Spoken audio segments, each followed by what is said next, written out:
All right, welcome, guys. Thanks for joining today.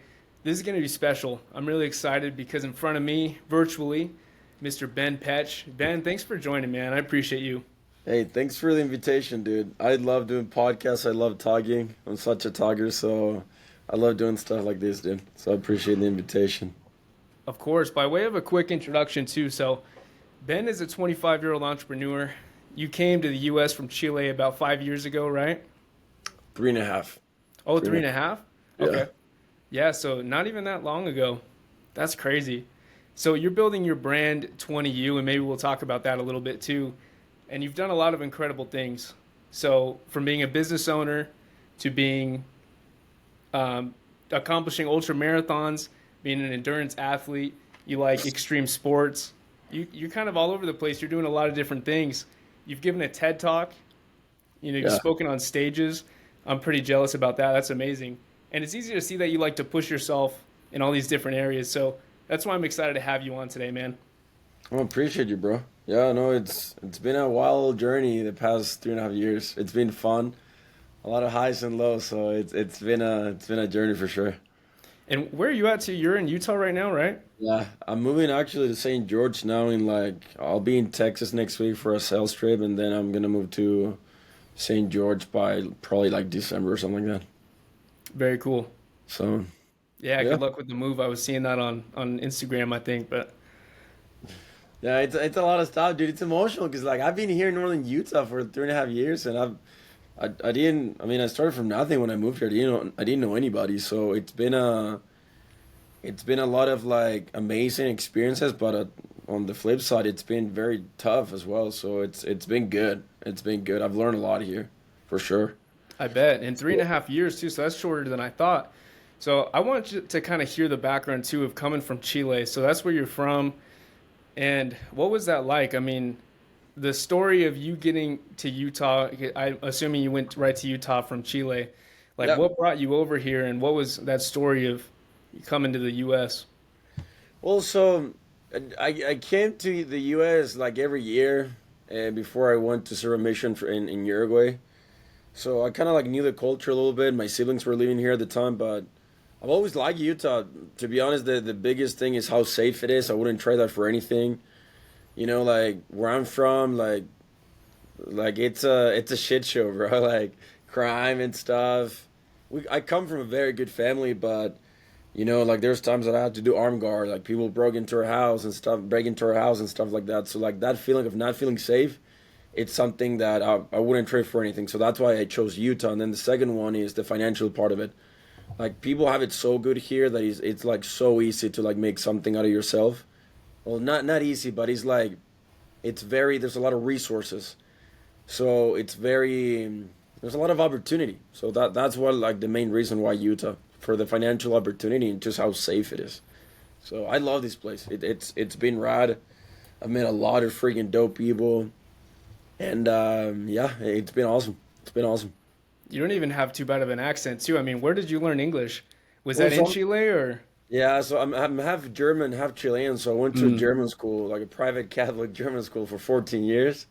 So they wow. taught me English, German, and Spanish. So it's funny because like I hated German because he's like so hard. So I always chose English instead because I knew that at some point I was gonna come to the States and leave here. So yeah, I was always like studying English and stuff. I love the U.S. Like growing up, I've always like the movies and the games and everything. I always like admired the U.S. a lot. So Yeah, yeah. someone like me wouldn't really understand it because I've been in the U.S. my whole life, and I think we'll touch on this later too. Is the kind of opportunity that we have being here in the States. But I remember hearing you talk on a podcast that you weren't sure that you wanted to leave Chile, right? Like you thought you had a purpose over there. So what was that story of, like, when did you decide to come to the States, and It's a good like question. what made that Where did decision? you hear that? I thought I've Dude, never I talked tried to about it. do some research. I didn't want to have to Really? talk about some of these other, I mean, you've done a couple other podcasts, so I listened to those and That's cute, bro. Because like yeah, I'd love. Actually, I don't know if I've shared this before. I think I've had maybe like in a video, but this is like it's a big thing. So when I was in Uruguay, um, the whole thing with my purpose in 2019, it was like a life changing experience and stuff. And then my mission president, like, dude, I was already planning to come to the States like right away.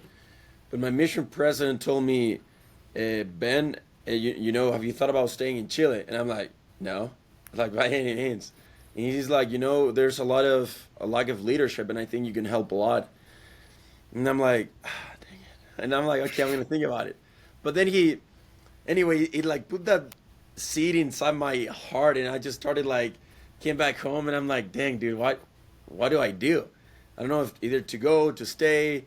I don't know what to study. I have no idea what to do with my life. I know I'm here to do something great, but I have no idea what it looks like. So I started, like, my mom was telling me stuff, my dad was telling me stuff, everybody was telling me what to do. And you know, one of the biggest things that I take full pride on, there's a lot of things that I'm not good at it for sure. But if there's one thing that I'm very good at is talking to God and learning how he talks to me and receiving revelation and guidance for my personal life. And that's one of the biggest things I learned in my mission. So I remember I grabbed my mom, my dad, my siblings, and I'm like, guys, I love you, but shut up. This is my life. And I'm going to make decisions. If I make a mistake, it's going to affect me. I got to make decisions. So, like, yeah, I appreciate you guys' advice and everything, but this is my life. So, started praying a lot, and I'm like, God, what do you want me to do? What do you want me to do? And, like, nothing. And I'm like, damn it, dude. And I prayed again. And one time I was praying, and, like, I was reading the scriptures, and it was like God was telling me, like, Ben, I gave you agency. What do you want? Ben, I don't care if you go to freaking China, the Europe, the US. I'm going to go with you wherever you go. We're in this together. But I want you to make a decision. And once I felt that, Alex, it was kind of like, damn, dude, like, this guy has my back. Like, he's supporting me. Like, he's not a God that is just telling me what to do. He wants to help me achieve my dreams and my goals, and he wants me to choose. So I was like, you know what? I made a decision. I'm like, I want to stay in Chile because I want to serve in the church. I want to help. I want to help my mom. There's a lot of things in my family going on. So I went to like a very sacred spot for me, and I told God, I'm like, God, this is what I wanted to do. What do you think? And then I opened the scriptures, and dude, he literally told me everything I was gonna do. Like, literally, it showed everything of my service, leadership, callings, like literally everything. And there's two phrases that repeat the same phrase but repeated twice. That said, "Until I call you somewhere else." And that phrase always stuck with me. So anyway, I stayed in Chile, bro, and it was amazing. You know, I had 4 callings in the church as a temple worker. I was the first counselor in the stake presidency for young men's, a Sunday school teacher, and mission prep. I was working with bishops, with local leaders. It was freaking awesome. And I'm like, because all the return missionary was all like inactive. So I'm like the only guy that is actually active in like helping the youth, which is the thing that I'm most passionate about, is the younger generation. So anyway, it was great. I was able to help my mom. There's a lot of messed up things going on in my house and stuff. And now they finally got divorced, but I started all that process in helping her out. And it was great, dude, because 2020 was like one of the best years of my life. It was awesome. And I remember like February 2021, my mom told me, Ben, I think you should go to the US. And that phrase a year ago when I went to the temple, it said, until I call you somewhere else, came back. And I felt God was like, dude, you did everything. Now go to your next area. Like, now it's time to go to the US. So it was cool. It was an amazing experience. I truly felt that I fulfilled everything I was supposed to do back in Chile. And at the local stuff, leadership, with social media, my friends, family, everything. So it was great. It was a great developing season. From your childhood in Chile too, I know you've talked about having a lot of rough spots and going through a lot of trials where it seems like not a lot of it was easy, and maybe that's part of your message today too. I mean, to dig into that, what was some of the stuff that you were going through, or how did that affect you coming here to the States? Dude, to be honest, I actually had a talk with one of my friends the other day, like a week ago, about this stuff. Because I'm like, dude, the Ben I was before, and sorry for cursing, but dude, I was a pussy, bro. I was so soft mentally. I was suicidal. Everything would get under my skin. I had so many like daddy issues because my dad, like, I didn't have a good relationship with him. I grew up just like a lot by myself because all my siblings were older, and then they left the house when I was like 12, 13. And then I kind of like had to grow up quick and mature quick because there's like things going with my mom and dad and stuff. And my little brother, he's like my son because he has tumors all over his body, so he's always relied on me, you know. But to be honest, I was a pussy. You know, I had nothing going on. I was super lazy.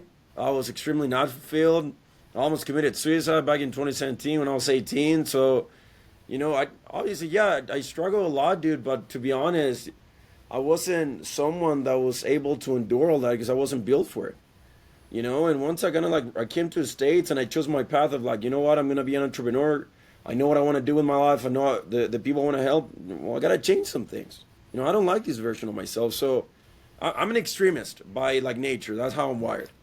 So I went from being this soft pussy kid that would get emotional, everything would get under his skin, just playing the bitch every single day, to being, this guy that you can't touch me. I'm not feeling anything. I'm just enduring like a freaking buffalo, and I can go through every single thing. And then I kind of like something happened in 2021, 2022, and it made me realize, you know what, dude, I got to use both. Now I'm more in the middle. That I can be tough, but I can also be soft. I can be hard on you, but dude, I can cry with you. I can be a freaking dick sometimes, and I can be a very loving guy sometimes. But now I get to choose which version of myself comes out. Before it was either the soft Ben, or then because it was the other side, because I was trying to freaking suppress all these things, it was just like the freaking tough Ben, no emotion Ben. But now I'm in the middle, and now I get to choose which version of myself comes out. Which Yeah. I think I'm way more in control of that. You Yeah, know? and it seems like that's part of your story though too now. I think you had to maybe go through that to understand how to find that balance now.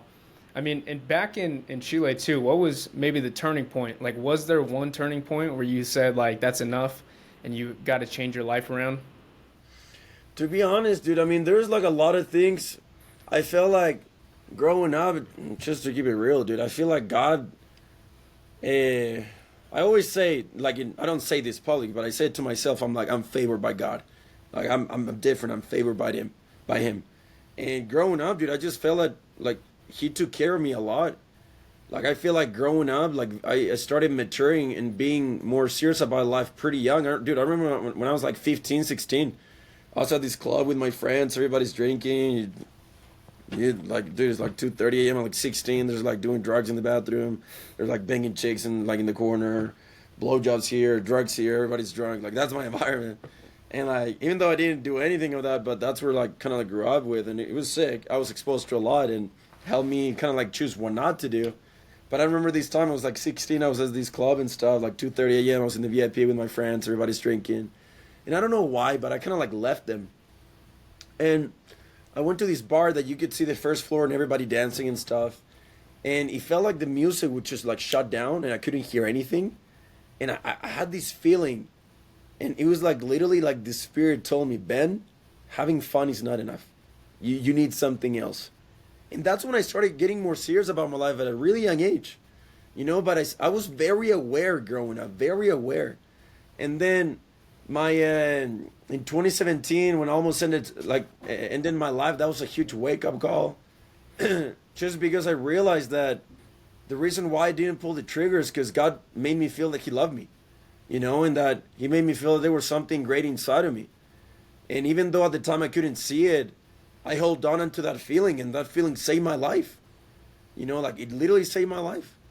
And having somebody that sees something in you that you can't see in yourself at the time, and that believes in you, meant the world to me. And it was just a feeling. It was not something that I heard. It was not something that I like saw. It was just a feeling. And then in 2019, when I mean, I've shared this story multiple times. I'm pretty sure you watch it already, but not to repeat myself. But when I found my purpose in 2019, and now I learned, okay, I knew I was gonna do something great before. Now I know what it is, and seeing physically in words and like mapping it out and like asking those questions, like it was a huge wake up call. And dude, it's been, like life hasn't been easy. Like the past 3.5 years, dude, since I've been in the States, it's been a shit show. It's been hell. It's been a lot of highs and lows. I've struggled a lot, and that's why I know I'm gonna win, because I've experienced a lot in the other side too. I was talking with one of my leaders a couple weeks ago, and I was just having a rough day, dude. And he told me, Ben, life is like physics. There's this physics law that it talks about that you have to receive everything in its equal opposite force. So, meaning if you're going through pain right now, that means that in physics, you need to experience also the opposite, so something great is going to come.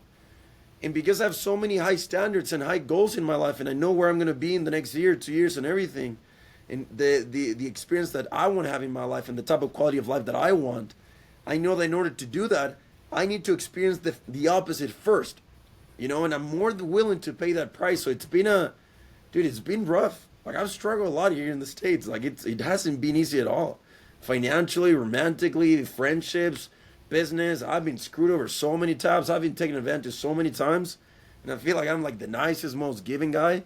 So yeah, dude, it's been a lot of things for sure. A Yeah. lot of things. A lot of No, them. and again, I think that's part of why your story is able to touch a lot of people that are going through a hard time too.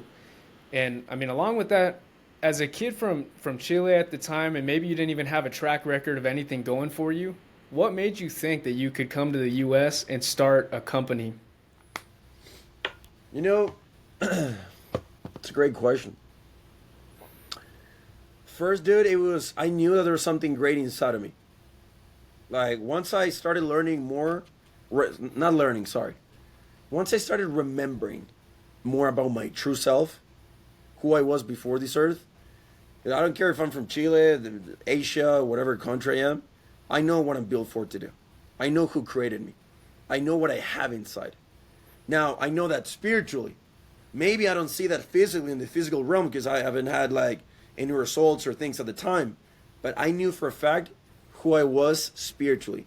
And I knew that if I could just become that guy and think about that most of the time and act like what he would act on the physical realm, I knew that those things would manifest from spiritually to reality stuff physically. And then, dude, I just built myself into somebody that would just friggin' you can't mess with me, bro. Like, I have two versions of me, dude. Like, if you hang out with me for friends, dude, I'm like the funniest guy. I'll make you laugh. We're gonna go like hang out and stuff. We'll have a lot of fun. We'll freaking laugh our asses off for sure. But when we're about to compete, perform, business, like stuff that I'm like wired, I can turn this dude off and turn my other side. I'm like, dude, I'm gonna kill you. I'm gonna freaking kill you. And I build that guy in a guy that I'm extremely driven, I'm extremely competitive, and I've learned how to use both dudes. So once I build that guy and I kind of like was able to know when to use the bend and when to use my other dark side of me, like it was kind of like a secret formula in my opinion. I can turn it like I just like turn it on and off all the time when I Yeah, have to. I love that. And that's what I was hoping to hear too. I mean, I wanted to hear your perspective because if I was coming from another country, I feel like I'd be really timid and scared to try to build a brand, and which is what you've done. You've built a successful brand so far, in my opinion. And for people that might not know too what 20U is, real quick, I mean, what does it stand for and what do you do now? So I found my purpose when I was 20, and the word U stands for urgency. So that's why it's called 20U. So we do two things. I mean, I do a lot of things, but mainly two things in 20U: athletic performance apparel, and then the second one, it's Team 20U, which is a online community that we're helping young kids, people like us, to kick ass spiritually, financially, and fitness. And that's when I partnered with this influencer that in Texas, and we're cooking something pretty cool. And it's everything like online. We teach him how to make money and stuff online, sales, and he's a bodybuilding guy. I've always been involved with sports, motocross, surfing, MMA, ultra marathons, a bunch of stuff. So, we help a lot of kids there. And on the other side, I don't have a lot of time for this, but I still do it because I'm extremely passionate about it. I have like I don't take a lot of people, but I used to before, but not anymore. But my mentorship coaching program that I have that is like for like 2 months, and it's all about like how to find your purpose and like plan your whole life according to this so you can be in full alignment. And that program like saved my life. But anyway, I do those three things. I do sales on the side just because I'm reinvesting every single penny I have on 20U back to it. And yeah, that's basically what it is. I like that a lot. And how did you come to realize that part of your purpose is helping other people? I mean, that's a pretty selfless attribute, I think, about it. Like, how did you find that purpose of wanting to just help other people grow? I mean, dude, when I asked God, when I asked God in 2019, God, why did you create me? Why am I here? Why now? Why 2019 at the time? Why wasn't I born 1,000 years ago, 2,000 years ago? Mm. Dude, there's a reason why you're here. And this is the thing. And I'll be very honest with everybody who's going to listen to stuff, but you're not here for you. You're not here to enjoy social media. You're not here to enjoy friggin' the fashion, the technology, hang out with your friends, or just have fun or travel and enjoy the world. That's not what you're here for. And if you think that it's just that, you got it way wrong. Because I've talked to a lot of people that they just do that, and I've sat down with hundreds and hundreds of people that show in friggin' social media that their life is great. And I ask him, are you actually fulfilled, bro? Do you love your life? Do you actually experience joy? Do you feel God is working through you? And the answer is always the same, no. Because fulfillment is a formula of knowing your purpose, knowing who you are, and living a life of service. Dude, I love Christ, and I try to be as like him as much as I can. I'm way far from it, but I try. And if you can define Christ in one word, it's service. That's what he came here to do. You know, do we get the benefit of enjoying the things in life? 100%, bro. 100%. But we're here because you and me and all the people that are listening to this right now, you have skills, talents, experiences, personality traits, and things that are so unique to you that God gave you that if you're not sharing them with the world, you're wasting the purpose of your freaking creation. You know, and there's two scriptures that I've read. One is Matthew 9, I think it's Matthew 9. And he talked about how Christ is like healing a bunch of people, serving a bunch of people. And then he realizes that there's a lot of people that come to him. So he turns to his apostles and he said, I'm just paraphrasing, these are just my words. But he says, hey guys, there's a lot of work to do and very few workers. Please pray to the Lord of the vineyard so he can send more workers.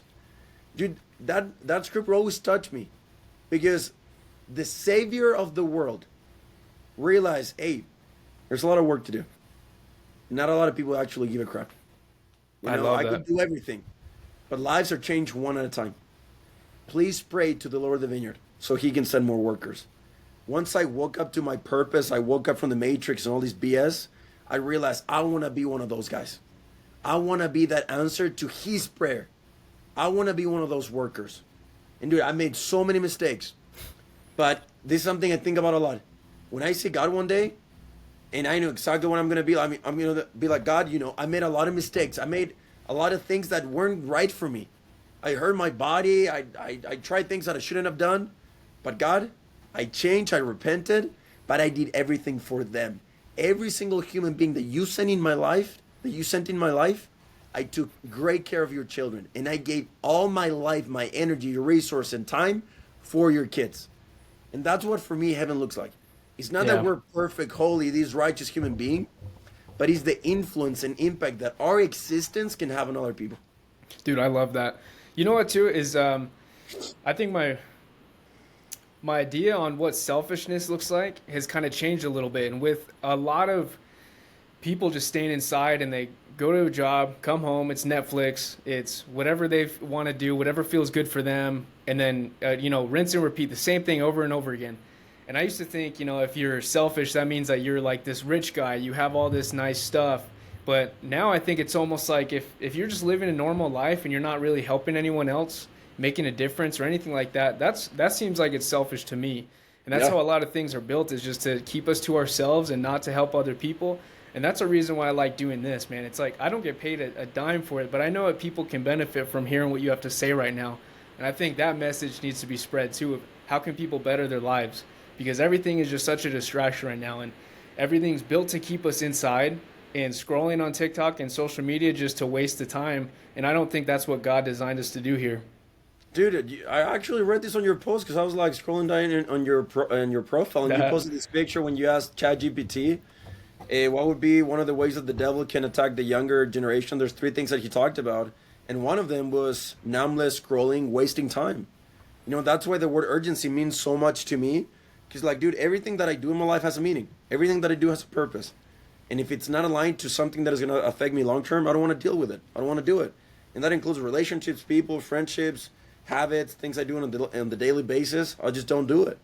If I don't see a purpose behind of how this is going to benefit me in my life, I just don't do it. I just don't. And Yeah, I think more people need I don't that. hang out. I don't go out. People are like, dude, you're just kind of boring. I'm like, yeah, fuck you, bro. Like, I got shit to do. Yeah. I'm More doing all people this need stuff. that too. And it's like when you're on an airplane and they say if in case of emergency a mask comes down, dude, you got to put that on yourself and you have to be in the right place to help other people. Yeah. Well, I love that. And you know what? And like me too, I don't want to act like I'm more than I am. Because sometimes I look around and I think, I don't know what the hell it is that I'm supposed to do, but I just have this image of like it's got to be great, and I want to get there. And I know you feel the same way, and you have this path that you're on right now. I mean, what do you think people can do to find that? And I don't have the answer for it, but like where can someone start off if they do want to change and if they want to have a better life for themselves? Yeah, no, that's a great question, dude. Going back to your point, that picture you posted on Instagram, one of the other things, the third point that he talked about is that overload of information. I think there's way too Mm. much information out there. And back in the day, there's no information, so people can. It was like very simple. It was like you just work and figure it out. Right now, you have all these books, all these gurus on social media, all these mentors that have the formula of success, and guys that pretend in social media to live such a happy and amazing life, and then they make money off of it to teach you something, to sell you something. And like this is, I mean, I don't know if this sounds like arrogant, but this is me. I think the best way you can start, and this is why I preach it, is that you got to start spiritually. Why? Because if you want to build a house, where do you start? A strong house. Where do you start? The foundation of it. Wait, are you there? Lost you? Yeah, yeah. Can you hear me? Yeah. Oh, Alex, can you hear me? I hear you now. Yeah, sorry. I was saying the foundation of it. Man, it You must be start my with Wi-Fi. foundation. Yeah. You start with a foundation. I think a lot of people don't have a foundation. Same thing as the house. A lot of people, they start building the windows, the doors, the roofs, and everything without having that foundation. Well, what's a foundation? Spiritually. Why? Because you are a spiritual being having a physical experience. Mm. You are not a physical being having a physical experience. Everybody tells you, you gotta just make a lot of money. Just go to the gym every day. Just do ice baths every day. Read all the books every day. Which I think they're right. I mean, it's part of it. But I think the first thing you gotta do is work on your relationship with God. What does that mean? And that's when I ask these two questions. Is like, okay, let's figure out these two things. Who are you? Because the most important knowledge you can have is knowledge about yourself. Your life didn't start the day you were born. You were somebody before. Who? Who's that person? You just don't remember, but you're here to remember. So if you can remember first, one, that thing, and the second thing, why are you here in 2024? Do you think it's just because somebody just had, your parents just had like sexual relationships and then you were just born out of nowhere? Nah, dude, there's a purpose for it. Everything has a meaning. Why are you here right now? Let's answer those two questions. Who are you and why you're here? And focus on your relationship with God. And once you have a strong spiritual foundation, then, yeah, dude, start building. Go to the gym, start making money, you're doing all this stuff. But if you don't have that spiritual foundation, at some point in your life, because I've seen it, I've worked with thousands of people, I've talked with a bunch of people, that they make all this money, that they're in great shape, that they show all this stuff, but because there's no spiritual foundation, they crumble. They crumble. I'm all about making all this amount of money, getting in shape and doing all this stuff. But first, foundation, start spiritual and mentally. It's internal things. Internal then translates to external stuff. Not external to internal. I Make like sense? that a lot. Yeah, that makes sense to me, and I think I don't know how to help those people that feel lost and they don't want to believe in God either. I mean, I know you and I, we're a part of the same faith, and I think that's, obviously I believe exactly what you're saying. Like we were sent here with a purpose, and that seems sad if someone's here and it's like, dude, I don't know what I'm supposed to do in my life. None of this matters. I think that's so sad. I think it does matter, and yeah, a lot of our purposes here is to help other people out and help them find Yeah. theirs too, like what you're doing. Yeah. No, 100%, bro.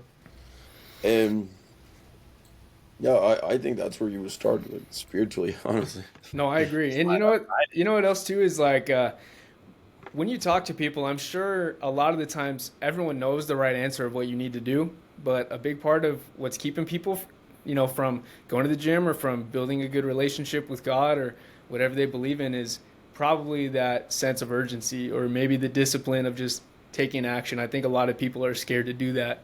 And I know that's a huge part in your life. So why did you make urgency a part of your company? Why have you made it a part of your life?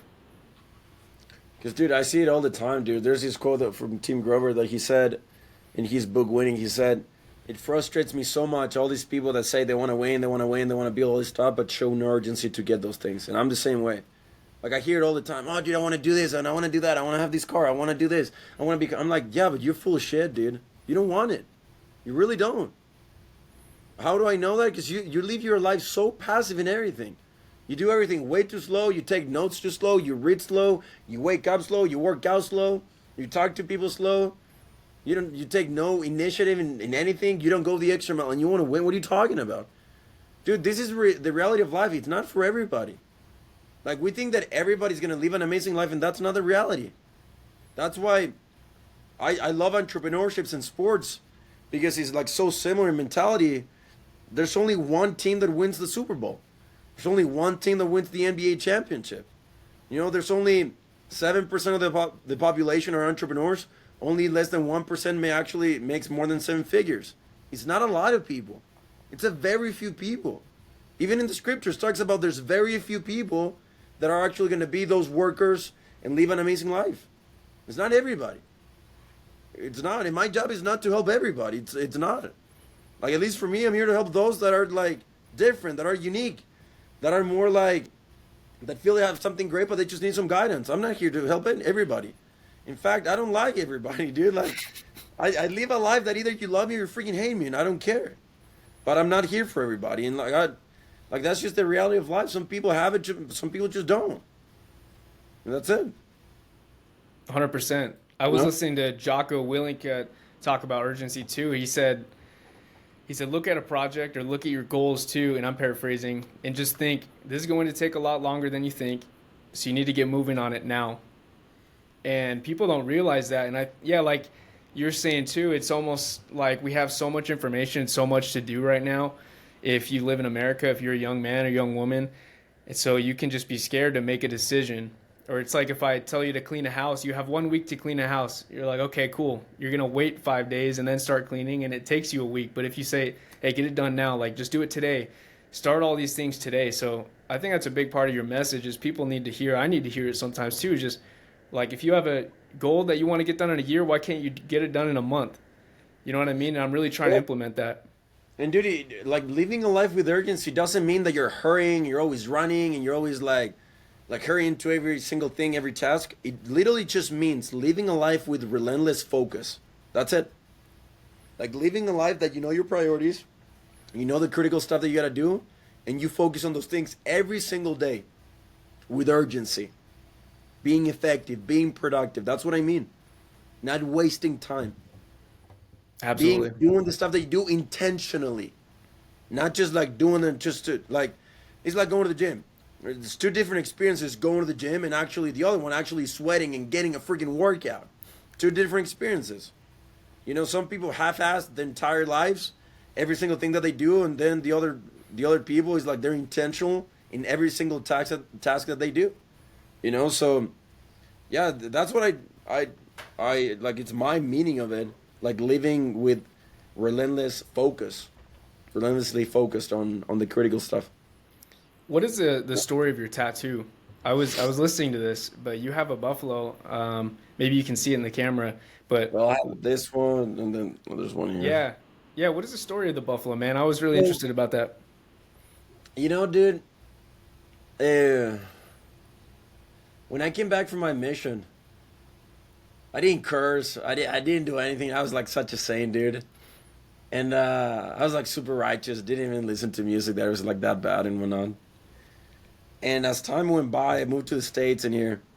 And I started experiencing life just kind of like by myself. And I started doing a lot of internal work. And like 2 years ago, I realized because I went through like a big thing emotionally, and I just realized I'm like, damn, dude, I'm not this perfect, holy kid that I always thought I was. I'm not. I'm actually pretty messed up. I actually have a lot of wounds inside of me. Actually, I come from a tough background. You know, I've endured a lot of pain. I'm pretty broken.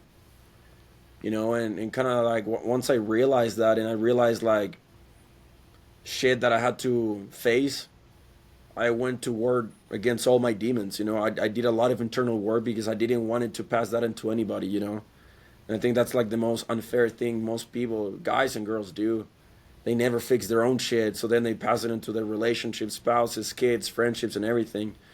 And I just made a commitment. I'm not gonna do that.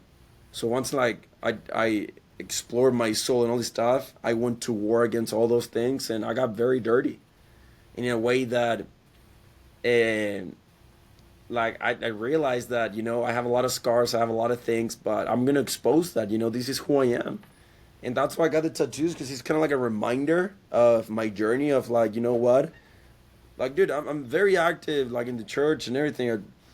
Like every single Sunday, I baptized like 23 people since I've been here in the States. I work at a temple and stuff. Like I still go, but I show people that I'm not this righteous, amazing kid that like all the other people in social media pretend to know, like members of the church. Like I'm not. I'm a very imperfect guy, And for example, are you still there? Yeah, yeah. Can you hear me? Right. Yeah. Yeah. So the Buffalo is because like I know I'm not a smart dude. Dude, college I got kicked out. My GPA was .97. I haven't met anybody that's lower than that. I'm pretty dumb. But to be honest, I'm pretty dumb. A lot of things take me a while to like understand it, and but I'm pretty good at one thing. It's not quitting, and this is why I love the buffalo because he's like you see this huge animal, just enduring, and I'm a true believer that if you just stick with something long enough and you just don't quit, you're gonna make it.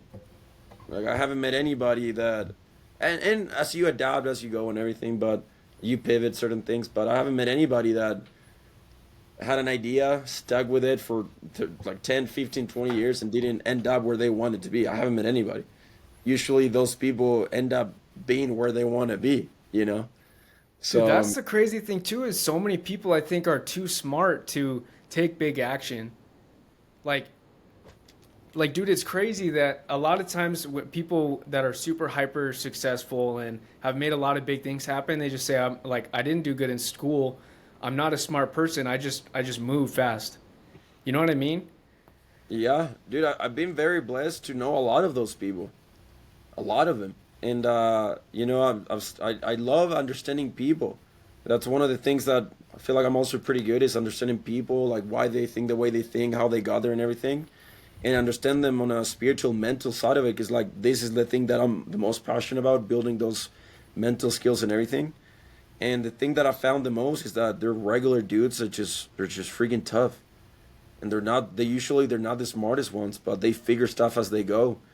And even though they show they know everything, I've sat down with a lot of them and they're like, Ben, I have no idea what I'm doing, but I'm doing it. I'm like, it is the funniest thing in the world. This is the funniest thing in the world.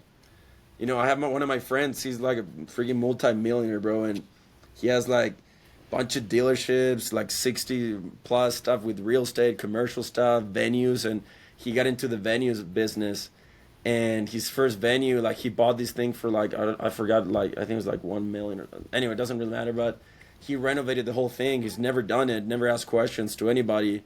He dropped like 300K, and he's like 200 more and stuff like that. But he was figuring out as he went through it, and now he owns three, and he's building a freaking empire from it. And he like, dude, he's killing it. And every time we like have dinner, I actually went to his house like a couple of days ago, and I always like pick his brain, and he's like, dude, I learned as I was going. I made so many mistakes. I had no idea what I was doing, but you know what? I just kept going with it, and learning. Commit now. So it Yeah, I was think I've sick. heard that. It Commit was sick. now and then figure it out. Figure out the rest later. Yeah. Yeah, I love that, dude. I think more people need that. And if people are serious about changing their lives, that's what I noticed. There's just a lot of value in like breaking stuff along the way. Like getting started, trying it out, and then you figure it out. But even how today, we just have so many different things and it's like, hey, there's drop shipping. Hey, there's this and that. Hey, like try it for it. People try it for a day and then they're like, nah, this isn't for me. Move on to something else. But there's a lot of value in just sticking with something, dude. That's why I want to ask you about the Buffalo is because that means a lot to me. After I heard your story about that, it's like, dude, that's the truth. Like that's the most valuable thing someone could know is just sticking with something for long enough to see success from it. It's not really that complicated, dude. It's really not. Like, don't get me wrong, it requires a lot of it. It's freaking hard. Like, living a great life, building something amazing, winning.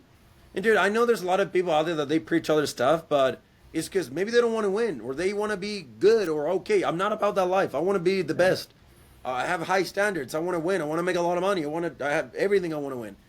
And in order to do that, like it's freaking rough, but it's not as complicated as people make it seem. It's like, choose something, build yourself into somebody who's freaking undeniable. You won't quit. You have so much great resilience, discipline, and like have so much fuel from shit that has happened to your life so you can drive that bad energy into something productive, and just don't quit and just figure it out as you go. Like make the decision that you're not going to do anything else and just figure it out. That's my mentality. And it's really simple, you know? Yeah, amen to So, that. I Yeah, don't know. Dude. I have don't you know how heard you a figure it out. have you heard the saying of, I mean, having that immigrant mentality? I don't know if I've No. heard that before where, I mean, really, I don't know if someone owns the term or whatever, but like so many people, dude, that have just figured out how to build empires for themselves. When you listen to their story, they come from like nothing. They came from a different country or their family was barely getting by. And then because of that, it's like there's no other option. Like I have to remind myself that sometimes too. It's like, dude, if I'm scared to fail, like what do I have to lose? Like honestly, what do we all have to lose? And I think that you might share some of that too. Like all you had was upside. Like coming to the US, all you could do was build something greater than what you had before. I don't know if you'd agree with that or maybe that's part of your story. Yeah, dude. I mean, it's what drives you. Like there's so many different things, and I see that all the time. Like people don't do action or don't chase stuff because they have no drive. There's no fuel in their gas tank. So that's the other thing is like, what's driving you? What's fueling you to build something amazing? For me, dude, I have a bunch of stuff. I have so many different things that fuel me, and every single month I found something else. It's like, it's my purpose. He's God. Then he's my mom. Then he's my little brother. Then he's like helping the youth. But on the flip side, dude, I'm a freaking competitive guy. I've been screwed over, effed over, cheated on, spit on, freaking rejected, made fun of so many times. And I have a mental list of all those freaking people, and I don't forget a single one of them. I have so many different motivations and fuel and everything. So he's like, whenever I don't want to get my ass in shape or like I don't want to do stuff, I remind myself of, no, like, remember that what that girl did to you? Remember what this dude did to you? All right, get your shit together. A lot of people, they have so many things that they could use as drive and fuel. They just don't use it. They just don't use it into something productive. And I think everybody has something, but they just don't give it meaning or purpose, because you can take advantage of every single bad thing that has ever happened to you. That's why I don't talk shit on the stuff that has happened to me. I'm like so grateful for it. I've suffered. I've been betrayed. I've been rejected. I've been cheated. Yeah, I freaking love it because it gave me so much fuel to do the stuff that I'm doing now. I took all that shit. I'm like, you know what? Life gave me a spoonful of shit. I'm going to eat that stuff and I'm going to get better. And I'm going to turn that into something amazing. And I'm going to give it meaning. I'm not going to just be a bitch and complain about it. No, I'm going to use it and let it drive me forward. You know? Yeah. The good and the bad. I feel like part of my passion is I want to help other people realize that too. Even like people in the US. I know we've talked about this too, but if you live in America right now, you're like 18 to 25 years old. I mean, even outside of that, dude, like you're sitting on a gold mine of opportunity. And we forget about that. And to me, I'm reminded when like you come to the States and you've done what you've done. And the only reason I know who you are is because you've been willing to take risks and you've built a big name for yourself already with a Dude, I'm a brand. risk friggin' addict. And sometimes it's way too much, but I'm a risk friggin' addict. I'm Yeah. addicted to risk. Like so But much, bro. yeah, I mean, you can't make that story. I mean, So, you wouldn't be here if you just wanted to get a job somewhere else, like selling retail or whatever, because you wanted to play it safe. no, and like, dude, that's like a lot of people are like, I don't know what I want. I don't know what I want. I'm like, I always tell them, I'm like, okay, first, in order to identify what you do want, what is that you don't want? Like, what do you don't want? Okay, I don't want to work for somebody. I don't want to be broke. I don't want to like be alone. Okay, you don't want those things perfect. So what do you want now? Okay, let's start identifying. Let's have some clarity in what you actually want in life by first identifying the stuff that you don't want in your life. Like doing that contrast list. That's something I teach a lot of people to do. But yeah, dude. I mean, I agree. A lot of people just need some balls and freaking sun, dude. It's pretty simple. It's not magic formula to it. It's not like a secret steps or something to it. It's pretty simple. What do you think is the danger of that? I mean, if someone is just kind of scared to take big action, like why do you think it's so dangerous that so many people, you know what I mean? Like, dude, the couch is comfy.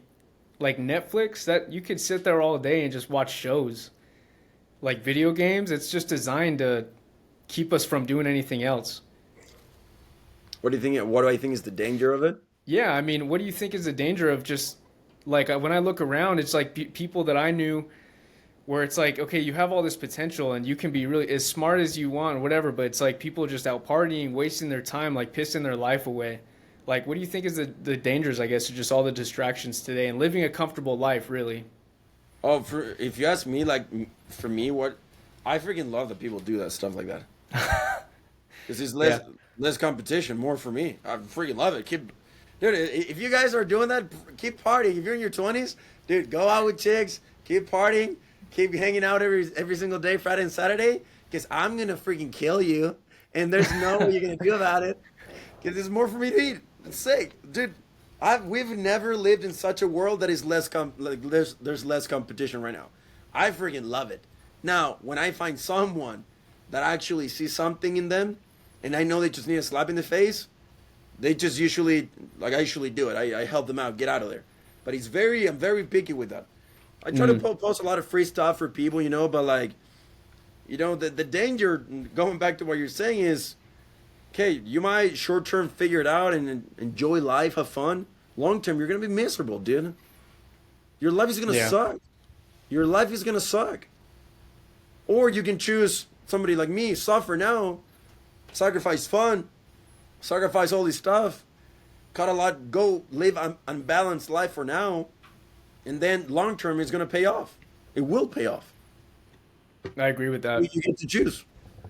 You know? Dude, the bar is so low. I mean, a lot of people have said that, but the bar is just so low to stand out. It's so low, dude. Dude. If somebody as dumb as me can stand out, everybody can do it. Like, I swear, everybody can do it. Like 100%. It Anybody just can do takes it. the balls. I mean, I think, like you said, you just have to be willing to do something.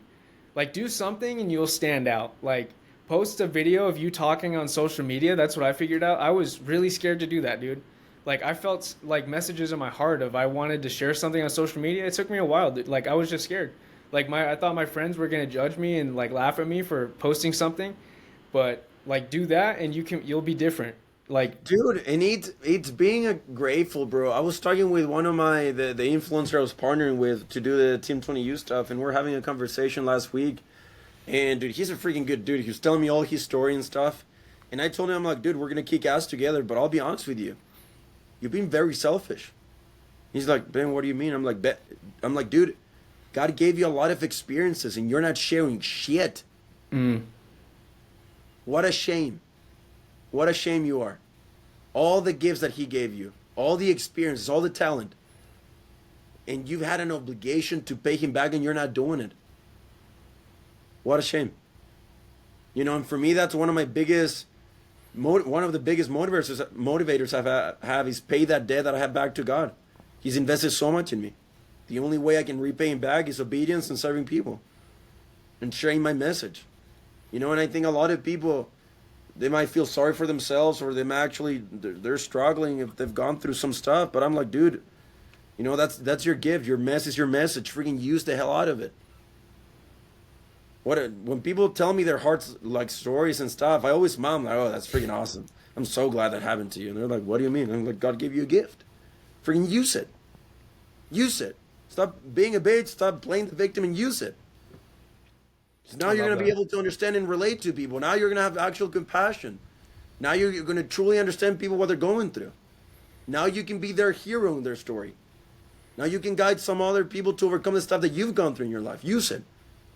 But I always tell them, it's like, when people are not living their best life, they're just selfish. I'm like, dude, God has given you so freaking much. So much. yeah, And you're wasting your whole existence for it. Like, I agree. I agree, dude. On like a small scale, I've almost been able to feel like, you motivate me with the content and with the messages that you put out.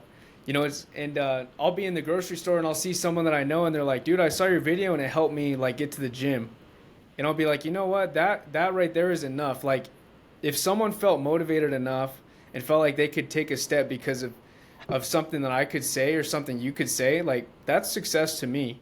yeah. You know what I mean? Like, I want to know if that kind of helps push you at this stage, or maybe where you want to take it, like where you want to go next? Because I know you do a lot of the content, and I know you do a lot of coaching, but is that what keeps you going? Is kind of seeing the success in other people?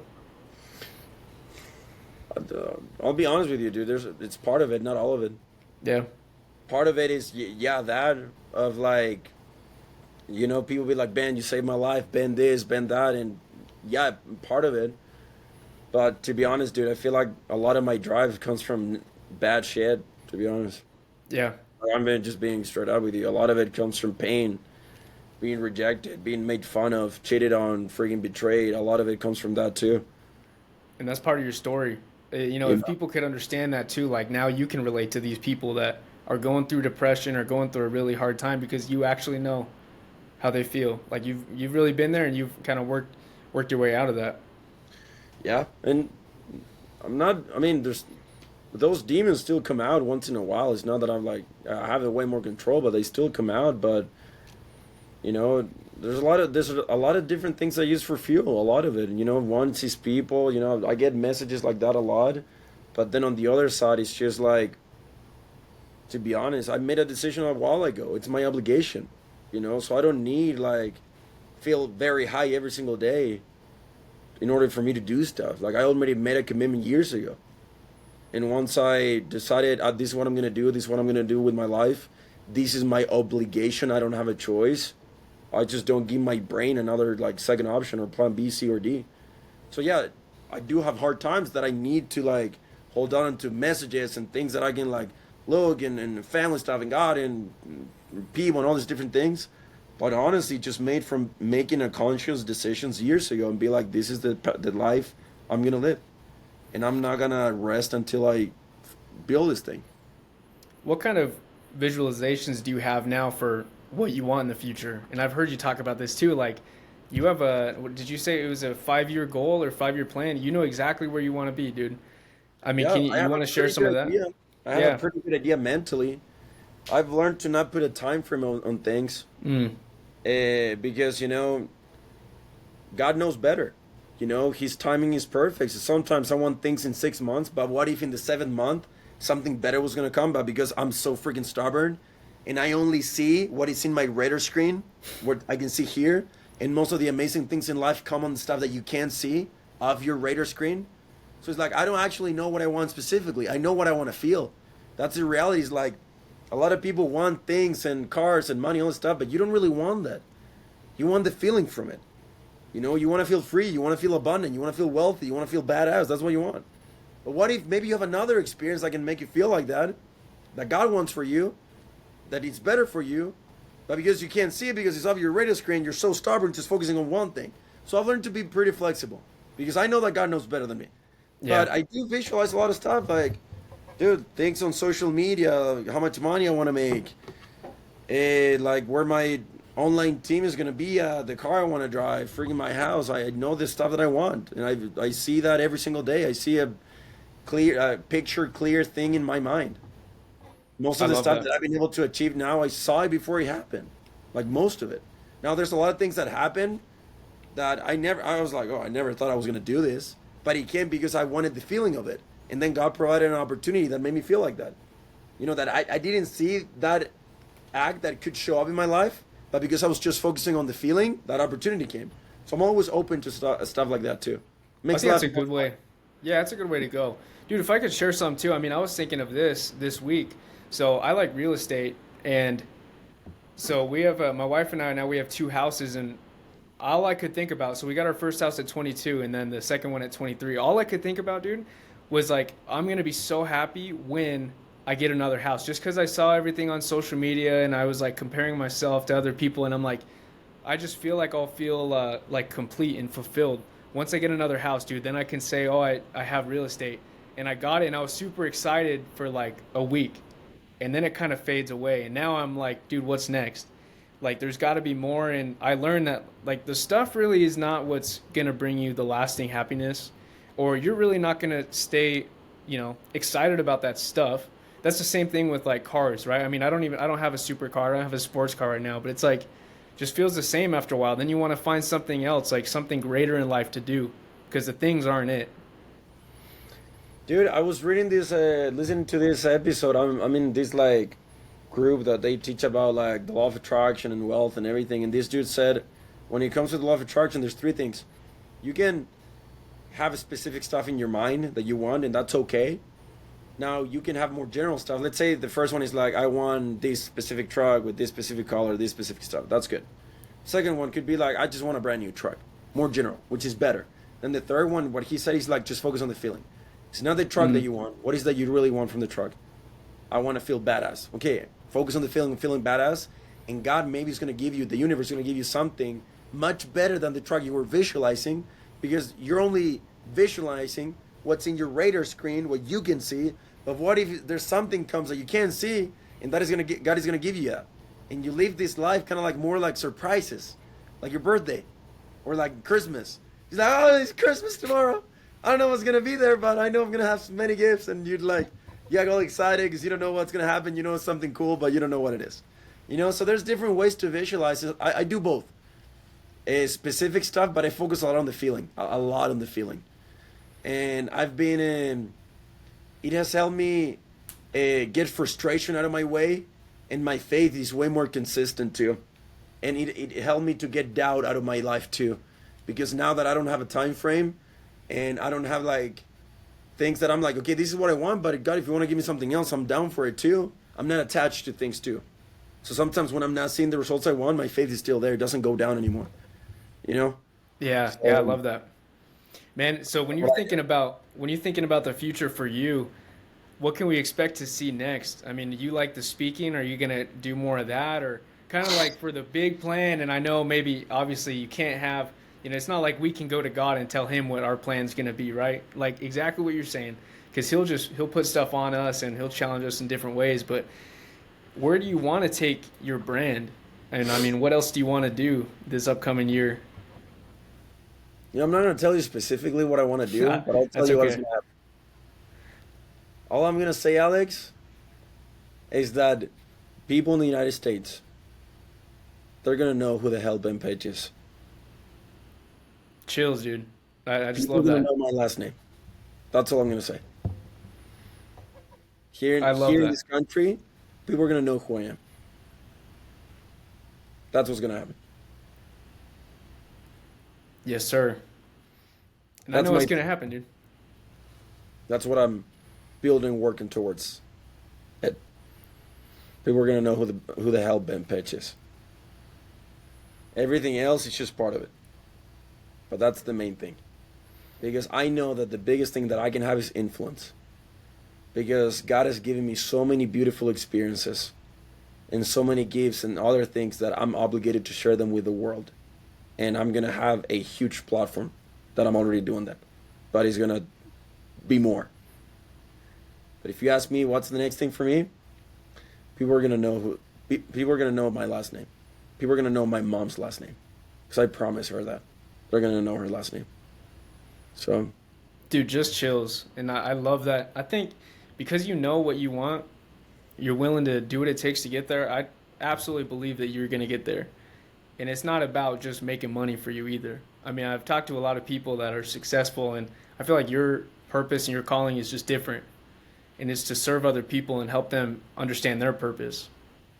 And I believe 100%, that you're going to get there, man. 100%. We live in a generation right now, Alex, that it's pretty messed up. There's a lot of bad shit going on.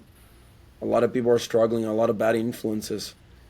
And the problem is not the people talking bad stuff or bad influences. The problem is the people that know they could do more, know could Mm. help, and know that they have an amazing life story and amazing influence, but they're not sharing it. That's the real problem. And I know I've been called to do that. 1,000%. 1,000 freaking %. So that's what I try to do every day. I don't think there's anything that you could be doing that's more important than that. And for people that might not have heard your story before or see you, they can find you on social media. I hope everyone listening to this follows you on Instagram. Where else? TikTok and YouTube. I know you have a YouTube, I platform do a there. little more of it, yeah, but mainly Instagram, yeah. Yeah. BenjaPP201. So Please go follow him. Yeah. Just I good appreciate stuff it, always brother. coming. Thank you for your time. I gotta get going. I was looking at the time, but I'm already late for this stuff. But I Yes, gotta. sir. We'll wrap it up here, man. But cannot thank you enough, dude. I mean, you're doing a great work. I hope you just keep going. I know you will, because you're that Buffalo, man. You're gonna keep going. Nothing can stop you, brother. Hey, not just for me, but for other people, dude. And that's the main thing. I'm no special. I'm no better than anybody. I wasn't raised by special parents. God doesn't love me more than He loves other people. Hmm. If somebody is dumb, that's messed up, and where I come from can do stuff that I can, everybody can do it. Like that's just like straight up. Anybody can do it. I'm here to show people what's possible, especially younger kids. So anybody can do it. I love that. I love So that, it's dude. good. Yes, Again, brother. just thank you, Ben. Thank you. Hey, I appreciate you. Nice to meet you, dude. Thank you for the Very good thing. to meet you. I hope when I make it, I'm in Arizona right now, but I hope when I make it up to Utah, I'd love to buy you lunch or something, dude. Dude, yeah. Thank you. I'll text you my phone number and we can stay in touch. Yes, sir. All right, man. Okay. All right, guys. Thanks for tuning in. Hope you took notes. Watch us again. All right. We'll see ya.